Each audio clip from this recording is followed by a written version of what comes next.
This project required that we put our best men on the design of the new graphics and control schemes.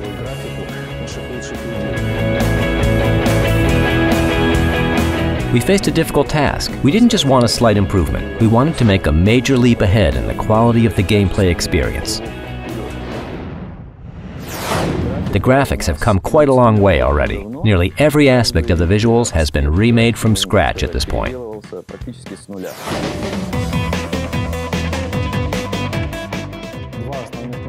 The two major points we focused on for the graphics were the airplanes themselves and the overarching element that brought it all together, making things appear more unified.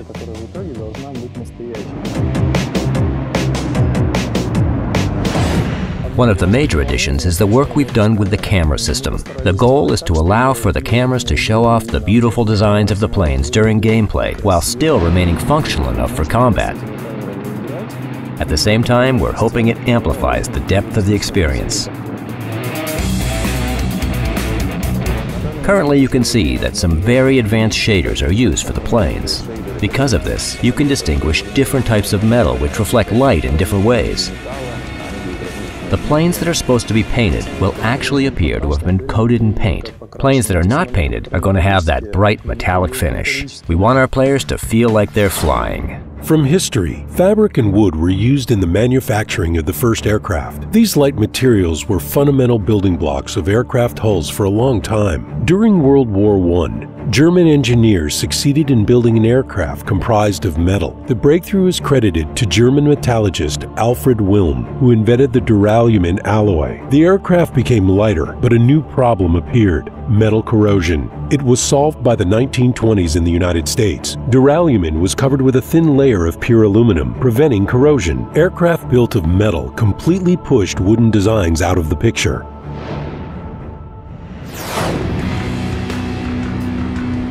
The players will be able to feel the flight is more realistic, more dynamic, and more exciting. And that will help them immerse themselves into battles of these dangerous steel birds. Another feature which we've been working on for recent months is the control system. We knew that it had certain problems. First off, we had to make the control system more friendly to people that haven't played World of Warplanes before, and to people that just want to play and have fun immediately.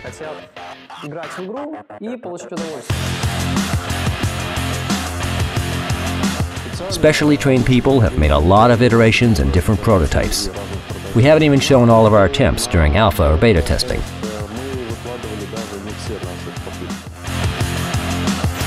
There's been an enormous amount of testing done. We've done a lot of experiments, since we want to find the best of all possible control systems and flight physics. From history, the first balancing control system for aircraft was pioneered by German engineer Otto Lilienthal. The glider was adjusted by changing the pilot's body position. His weight was about 75% of the total weight of the aircraft. Otto's first flight was performed with his knees pulled up. These simple controls were eventually replaced with mechanical controls. Elevators eventually added a rudder, but roll was originally achieved by tilting the wings. Ailerons appeared later. All the elements of a glider were controlled by the pilot's muscle strength through a system of levers and rods. An increase in speed and size of combat aircraft necessitated the advancement of a more complex control system. A pilot's physical capabilities were supplemented with various amplifiers. Different systems appeared, helping the pilot at critical moments, such as an automatic withdrawal from a dive mechanism. This led to creating the automatic control system, which made the whole piloting process much easier. However, any control system still entirely relies on the manual input of the pilot. It is hinging upon their skill, experience, and intuition. In the current build, there's a predictive feature between the player and the flight interface. This control mechanic keeps track of all the little things that a very experienced pilot would be paying attention to, allowing the player to be able to pull off complex aerobatic maneuvers with relative ease. The new control system consists of two modes, combat and assault.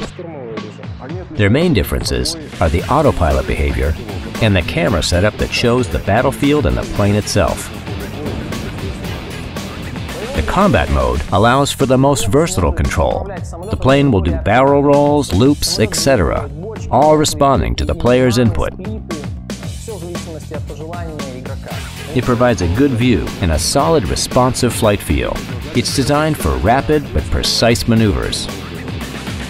Combat mode makes doing aerobatics possible by simplifying the input required from the pilot without taking away from the overall control. When switching to assault mode, the viewpoint and the controls will shift to emphasize another aspect of the gameplay.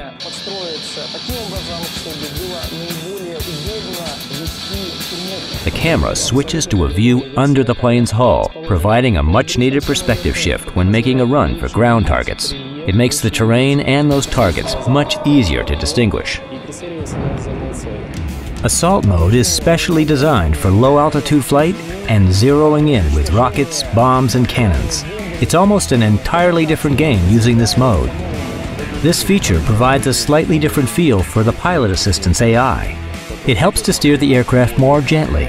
We want the player to be focusing on hitting the targets more than making the subtle adjustments that would be necessary in a real aircraft. As the player, you're the pilot, bomber, and gunner. The flight controls are now more elegant than they were before. It's fundamentally changed the overall feel for plane control.